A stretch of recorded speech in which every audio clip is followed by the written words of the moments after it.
Right now, while you watch this video, somewhere beneath the Pacific Ocean, a cable about the diameter of a garden hose is carrying approximately 35% of all human communication.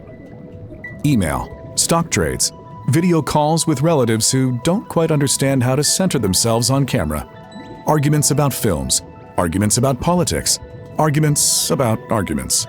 All of it moving through a tube on the floor of the ocean in the dark. Most people, when they think about the internet, picture something vaguely aerial, wireless, a thing that floats. The general sense that information travels above us through the clean, invisible architecture of the sky. This is wrong. Roughly 97% of all international internet traffic travels not through space, but through roughly 1.3 million kilometers of fiber optic cable laid across the bottom of the world's oceans. Cable that cost hundreds of billions of dollars to install. And the question nobody ever thinks to ask is, who decided to put it there? The answer, as with most genuinely strange things in history, begins with one man. One very stubborn man. Before I forget, we'd like to remind you we're giving away a $25 Amazon gift card this week. One winner. All you have to do is follow, like this video, and stick around to find out. The year is 1854. The internet does not exist. The telephone does not exist. The telegraph, however, does. And it is, in the 1850s, the most astonishing technology on Earth. It's fast. The problem is that it stops at the shore. Send a message from London to Manchester, instant. London to Paris, nearly instant. London to New York, 2 weeks by ship. 2 weeks. The fastest ships in the world, and still 2 weeks. Imagine that in today's world. Into this situation arrives Cyrus West Field. Hello there. American.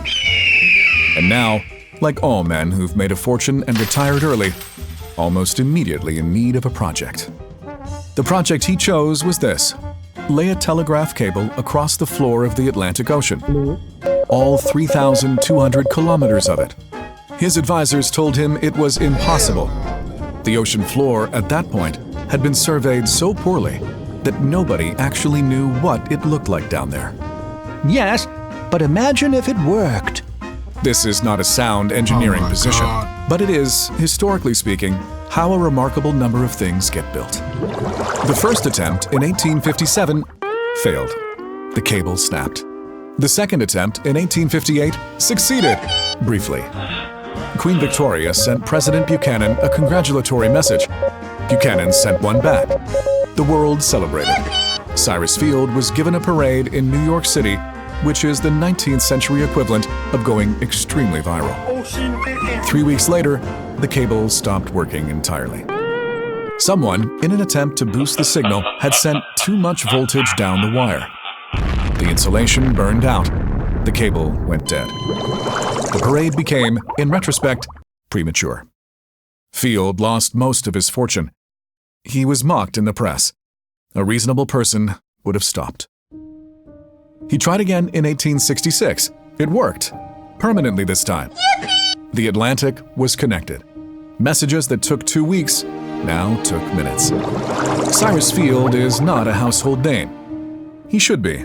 He is, in a very real sense, the first person to connect the world. Once Cyrus Field proved it could be done, everyone wanted to do it. Specifically, Britain. Hello there. In the late 19th century, Britain controlled the largest empire in human history. An empire, in other words, that desperately needed to talk to itself faster than a ship could carry a letter. And so, between 1866 and the early 20th century, Britain laid cable. Everywhere. Obsessively. The all-red line, named for the color used to mark British territories on maps, was a telegraph network that circled the entire globe. Other empires followed, somewhat frantically. France laid cables to its colonies in West Africa and Southeast Asia. Germany built its own network before World War I.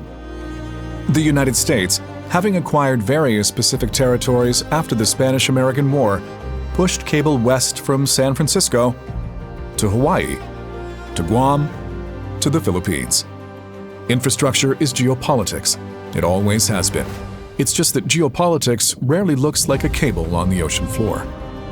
Here's what's quietly extraordinary about this period. The routes these cables followed were not random. They traced the old spice routes, the old slave trade routes, the paths worn across the ocean by centuries of sail. The world wasn't rewired, it was rewired along the same lines. By the time World War II ended, there were approximately 600,000 kilometers of telegraph cable on the ocean floor. Most of it old. Much of it failed. None of it, obviously, built for a world that would soon need to transmit something considerably more complex than dots and dashes. By the 1980s, the world had telephones, satellites, and the early architecture of what would become the Internet. Satellites, in particular, were fashionable. The future, everyone agreed, was wireless. The ocean cables were legacy infrastructure, charming relics of the Victorian era, like a very long telegram that nobody had gotten around to throwing away. Then, in 1988, a cable called TAT-8 was laid across the Atlantic. It was the first transatlantic fiber optic cable, and it changed everything. Fiber optic cable doesn't carry electricity, it carries light. A single modern fiber optic cable can carry more data in 1 second than all the telegraph cables ever built could carry in a year. Suddenly, satellites look slow. Satellites are slow. There's a quarter-second delay on every signal because space is, despite its reputation, extremely far away. Fiber optic cable running along the ocean floor beats a satellite every single time. Now, a brief word about what these cables actually looked like. In deep water, more than 1,000 meters down, a modern undersea internet cable is roughly 17 to 20 millimeters in diameter, the size of a garden hose. That's it. That's the cable.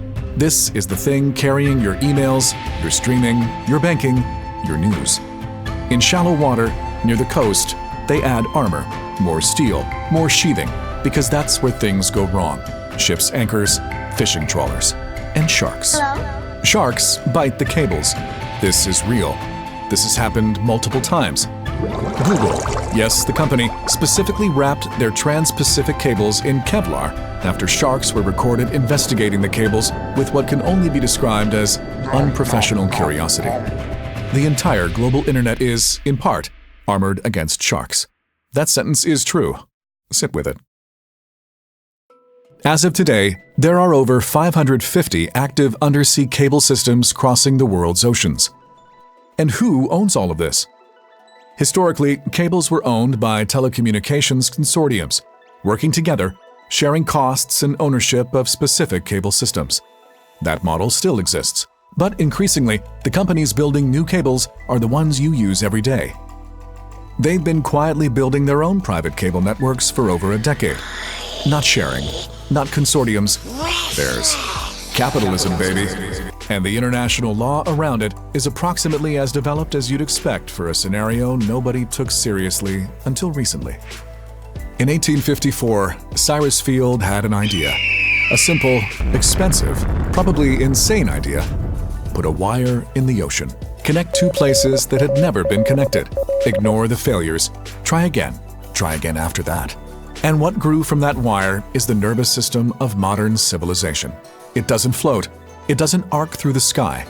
It lies on the floor of the ocean, in the dark, perfectly still, occasionally attacked by sharks.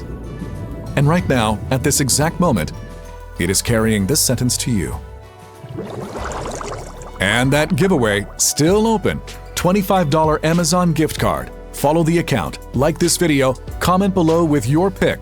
What ordinary object do you want us to cover next? One winner. Now, go watch our other videos and put them cables to work.